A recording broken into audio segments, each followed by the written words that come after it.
नमस्कार दोस्तों, स्वागत है आप सभी का एक बार फिर से हमारे चैनल सनातन मार्ग पर। पवित्र मार्ग पर श्री शिवाय नमस्तुभ्यं। देखिए दोस्तों, पितृपक्ष की सबसे बड़ी तिथि यानी अष्टमी की तिथि आ चुकी है और पूज्य गुरुजी कहते हैं कि अष्टमी की तिथि एक ऐसी तिथि होती है जिसमें शिव और शक्ति का मिलन होता है। इस अष्टमी की तिथि के लिए पूज्य गुरुजी ने अपनी शिव महापुराण की कथा में सिर्फ 11 चावल के दाने वाला एक ऐसा विशेष उपाय बताया है जो आपकी एक, दो या तीन समस्याओं के लिए नहीं बल्कि आपके जीवन में चल रही सारी समस्याओं को समाप्त करने के लिए है।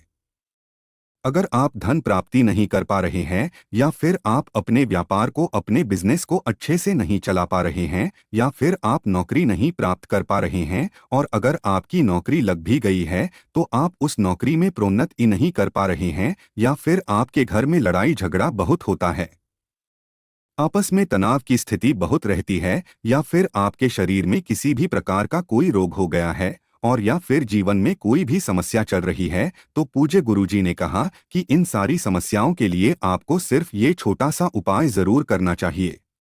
तो चलिए जानते हैं क्या है वो उपाय। लेकिन उससे पहले एक प्रार्थना, अगर आप चैनल पर नहीं हैं तो कृपया चैनल को सब्सक्राइब अवश्य कर लें। देखिए, इस अष्टमी की तिथि में आपको पूज्य गुरुजी द्वारा बताए गए सिर्फ 2 या 3 बहुत ही खास उपाय करने हैं, जिनमें से ये पहला उपाय उन लोगों को करना है जिन्हें अपने जीवन में बहुत ज्यादा आर्थिक समस्याओं का सामना करना पड़ रहा है। एक एक रुपया को खर्च करने से पहले कई कई बार सोचना पड़ रहा है।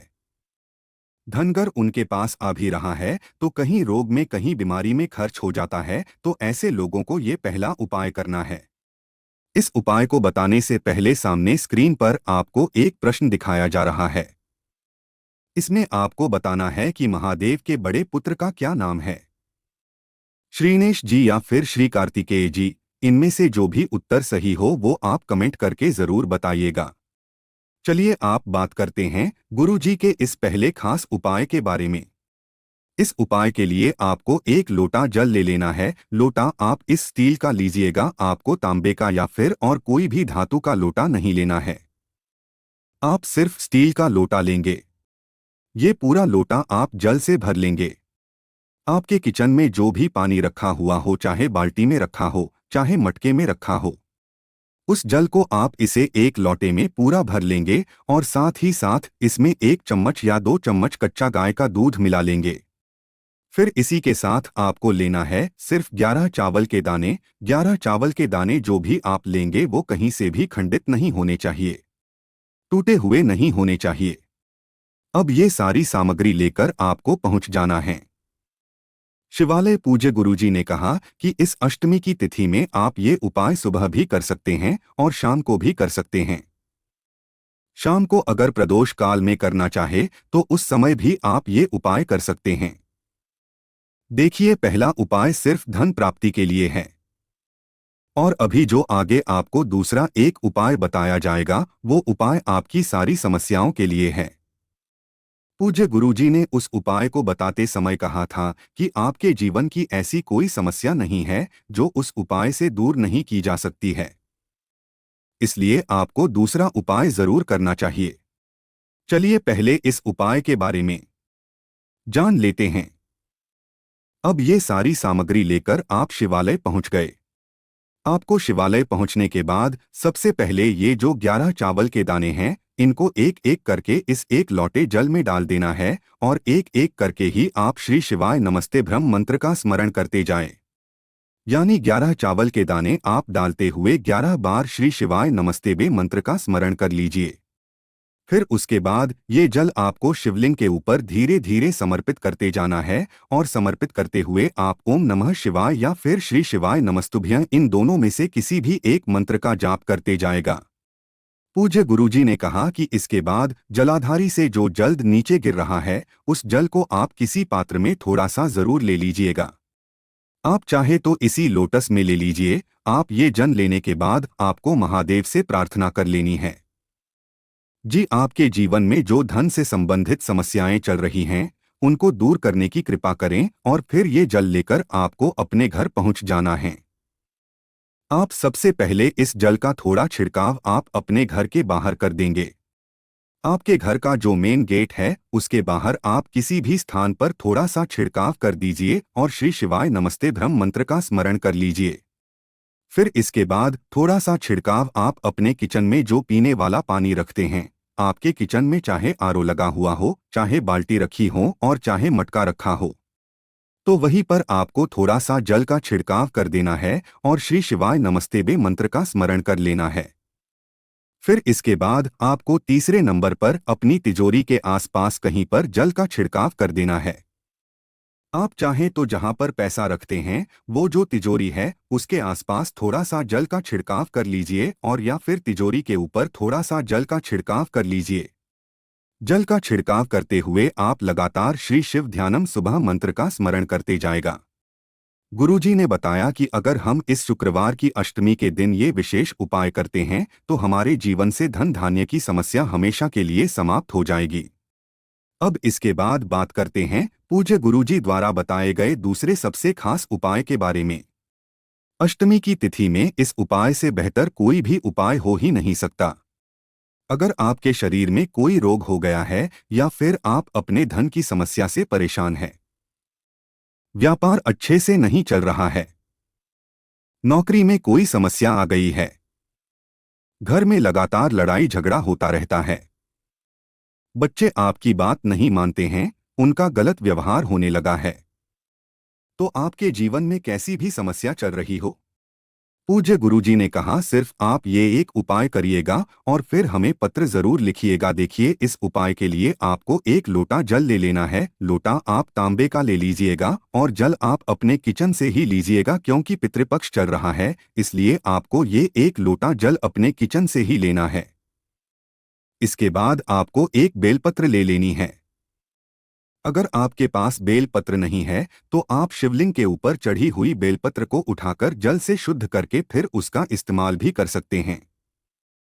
बेलपत्र लेते समय आपको ध्यान रखना है कि ये कहीं से भी कटी फटी नहीं होनी चाहिए और बेलपत्र की डंडी के आखिर में जो डोंट होती है यानी जो डंठल होता है वो भी नहीं होना चाहिए। आप सिर्फ ये दो सामग्री लेकर आपको पहुंच जाना है शिवालय। इस अष्टमी की विशेष तिथि में ये उपाय आप सुबह भी कर सकते हैं और शाम को भी कर सकते हैं, लेकिन अगर यू पाया प्रदोष काल के समय यानी शाम के समय करते हैं तो आपके जीवन के लिए सबसे उत्तम ये उपाय होगा। देखिए, प्रदोष काल का समय जिन लोगों को नहीं पता है उन्हें जान लेना चाहिए कि शाम को जब सूर्यास्त होते हैं तो उससे 45 मिनट पहले का समय और 45 मिनट बाद का समय यानी ये जो 1.5 घंटे का समय होता है ये प्रदोष काल का समय कहलाता है। और अगर इस समय आप ये उपाय करते हैं तो ये आपके लिए बहुत ही सफल साबित होता है। देखिए, आप शिवालय पहुंचने के बाद आपको एक काम करना है। आप जो एक बेलपत्र ले गए हैं उस बेलपत्र को आप सबसे पहले नंदी जी का जो सिर होता है उसके ऊपर समर्पित कर देंगे। नंदी भगवान का जो सर होता है उसके ऊपर आप ये बेलपत्र समर्पित कर देंगे। बेलपत्र की चिकनी साइड का हिस्सा नंदी जी के सर में इस पर से करेगा और बेलपत्र की जो डंडी होगी वो पीछे की तरफ होगी। सामने आपको जैसे बेलपत्र समर्पित की हुई दिखाई जा रही है, ठीक वैसे ही आपको बेलपत्र समर्पित कर देना है और श्री शिवाय नमस्तुभ्यम मंत्र का स्मरण कर लेना है। ये बेलपत्र आपको यहाँ पर रखनी नहीं है बल्कि सिर्फ स्पर्श करानी है यानी टच करानी है और मंत्र बोल देना है। फिर उसके बाद ये बेलपत्र आपको उठाना है और माता अशोक सुंदरी वाले स्थान पर रख देना है यानी टच करा देना है। बेलपत्र रखते हुए आप ध्यान रखेंगे कि बेलपत्र की डंडी जलाधारी की तरफ रहेंगी यानी बाहर की तरफ रहेंगी और बेलपत्र की चिकनी साइड का हिस्सा माता अशोक सुंदरी वाले स्थान पर टच करेगा, जैसे सामने वीडियो में दिखाया जा रहा है। ठीक ऐसे ही आपको ये उपाय करना है। माता अशोक सुंदरी वाले स्थान पर टच कराते हुए श्री शिवाय नमस्तुभ्यम मंत्र का स्मरण आप फिर से कर लीजिएगा। फिर इसके बाद आप तीसरे नंबर पर ये बेलपत्र शिवलिंग के ऊपर जो जलाधारी लगी रहती है जिससे एक एक जल की बूंद नीचे गिरती रहती है, वहां पर टच करा दीजिएगा या नहीं इस पर से करा दीजिएगा। अगर जलाधारी ऊपर नहीं है यानी मटकी ऊपर नहीं है तो फिर आप सीधे ये बेलपत्र शिवलिंग के ऊपर समर्पित कर दीजिएगा। अगर मटकियां जलाधारी ऊपर है तो वहां पर टच करा दीजिएगा। फिर सबसे आखिर में आप ये बेलपत्र शिवलिंग के ऊपर रख दीजिएगा। बेलपत्र की चिकनी साइड का हिस्सा शिवलिंग में टच करेगा और बेलपत्र की डंडी का हिस्सा जलाधारी की तरफ रहेगा।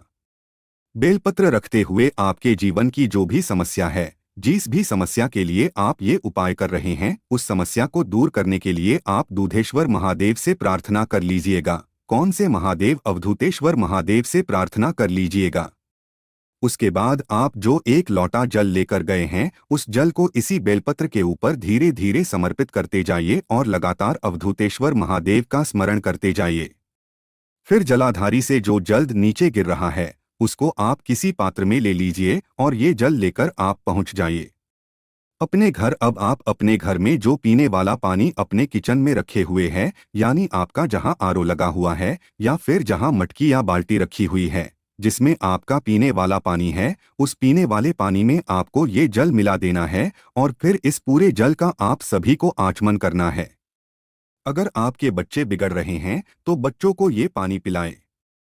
अगर आपके जीवन में व्यापार, नौकरी इन सभी में तरक्की नहीं हो पा रही है, तो आप इस जल को पीजिए। या फिर जिनको भी धन प्राप्ति से संबंधित समस्या चल रही है, घर में लड़ाई झगड़ा जिनके हो रहा है, किसी भी प्रकार की समस्या है, तो आप सभी को इस जल को लगातार पीना है और पीने के साथ साथ महादेव से प्रार्थना कर लेनी है।